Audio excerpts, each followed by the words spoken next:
How's this for the rule of thirds? Just got me a selfie stick with a tripod on the bottom and immediately lost the little remote control for it. Anyway, I wanted to put together a little video. It's just going to take too long to type this all out on the forums and stuff. We've been talking about making dedicated predator trips, and I wanted to try to encourage people to make dedicated cougar calling trips. And a lot of guys are intimidated by that. They're like, I'm just going to waste this, $5 a gallon gas and hotel and whatever else. And how often are you going to see a cat? Well, I wanted to just lay out for you the basic idea when you go cougar hunting of how to do it. And I just want to give this away because I want to get you guys confident in the potential to get one, really. The potential to get one into your call. I like vocals. I'm very, very sold out on using vocals for cougar calling. And the electronic call. You got to get the sound away from you. There's some hardcore purist guys that'll do hand calls, and seriously good hunters can do it. You just got to totally control your motion, your setup, your approach. All that stuff has got to be next level. It's really got to be next level when you don't have the sound away from you. If you got the sound at you, some of you can see the call-in stories on the website. Some of the best hunters I've ever heard of didn't see the cat until it was at their toes. They're crazy sneaky. So it's a big deal to get the e-call. If you're just going to go out hand calling, it's great. You've got a chance. Go where there's more visibility. They're still going to use things to hide their approach. They're just that sharp. They're not smart, but they're sharp. And so the e-call is a huge tool. But anyway, I wanted to just lay out for you the basic procedure of going out on a cat stand. First thing you do is you go to a place where there's cats. That kind of goes without saying, and there's getting to be a lot of places. I mean, it's getting silly. They're everywhere, and their population is exploding everywhere. But go where there's a cat problem. If you're traveling to go mountain lion hunting, go where there's a cat problem. In Washington, southeast, northeast, the Yakima elk herd is getting slammed.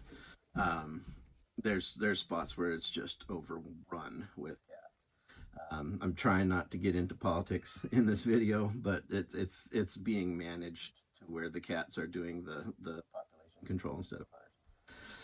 And so the only thing we can do about it is to go after the predators.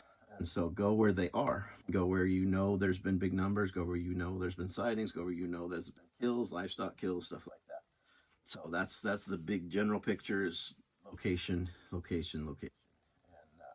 And after you've done that, if you can pick and choose your weather, it's huge.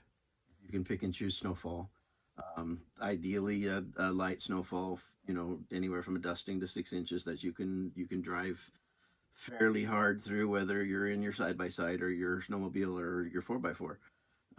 If you can travel in tracking snow, it's night and day, unless you've got a sighting, unless you've got an active kill. Traveling and tracking snow is huge. And so if you can pick and choose that, do that. If you can't, then do what you can. There's going to be some snow from now on. For instance, it's first week of November 2022. We've already got snow, in the foothills up. And there's going to be there's going to be mud. There's going to be, you can find the scrapes on the trails and things like that. It's a lot lower percentage. But if you can get the tracking snow, that's big. So basically, you get into the spot that's got cats and you go. Run roads, you run trails, you run whatever you can do. You find the sign, find the fresh sign.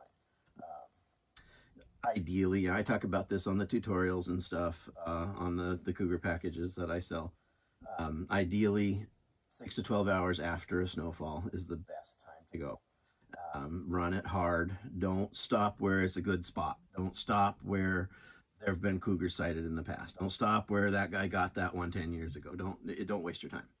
Go until you hit tracks. Go until you hit fresh sign. Go until there's a cat there. Okay, that's second level. First level is the area. Second level, you found a cat within 12 hours. Third level is following it And you have to use your skills. You have to use some discretion. You have to read the sign. You have to read the track. You have to read the weather conditions into the track. And you have to read the behavior of the animal based on the track. And you get an idea, okay, how far can I go without bumping it? How far can I go without it sitting up on the rock ledge looking at me? I have a great story with Rick in Lake Roosevelt of over hiking one and having to actually, I had an inkling and I ran over to a bench and there it was running away 100 yards away and I had to take a running shot and missed it. But pushed it too far, just pushed it too far. And so you have to really get an idea of, okay, this cat is lining out and it's going to go a long ways, or this cat's meandering, or you hit a bed. I've done that before too. I've hit a bed right in the snow. Then you're that much closer. So be careful about bumping it. Read the terrain as far as how far your sound can reach, that kind of thing. All these things will help you decide how to set up. And then the setup is the next level. If you can get in without anything knowing what you are, you're going to be heard. You're going to be, making some kind of disturbance. Bipedal footprints are distinct. Apologies to all the Bigfoot guys, but it's a fact that the two-footed steps stand out. And so you're going to have to be careful. You're going to have to go in sneaky. You're going to have to play the wind. They say cats don't use their nose. It's not true at all. They don't use their nose like a coyote does. They don't use their nose like a deer does. They use their eyes and ears. But their noses are way better than ours. And they do use them. So if you can play the wind, play the wind. Use the wind for sound cover. Stop and go, things like that. And get in sneaky. Set up sneaky and get hidden. All of that is critical because there are so many times where I've actually had cats call back at me that I know they saw me go in, and then I start with well, I'll get to the next thing with the distress and then vocals. And when I get to the vocals, they'll start calling back, but they're not going to come in. They knew it was me going in there. And so not only have I blown that, I've educated that cat. So, get to the sequence. Once you've got in, you've got set up, you're hidden, you've got good visibility while being completely hidden. I run distress quite a while. I'll run distress for 30 minutes because I want targets of opportunity. And so if a coyote comes in or a bobcat comes in, I'm shooting. That's why I took the trip. I went out there to shoot. And so I'll shoot.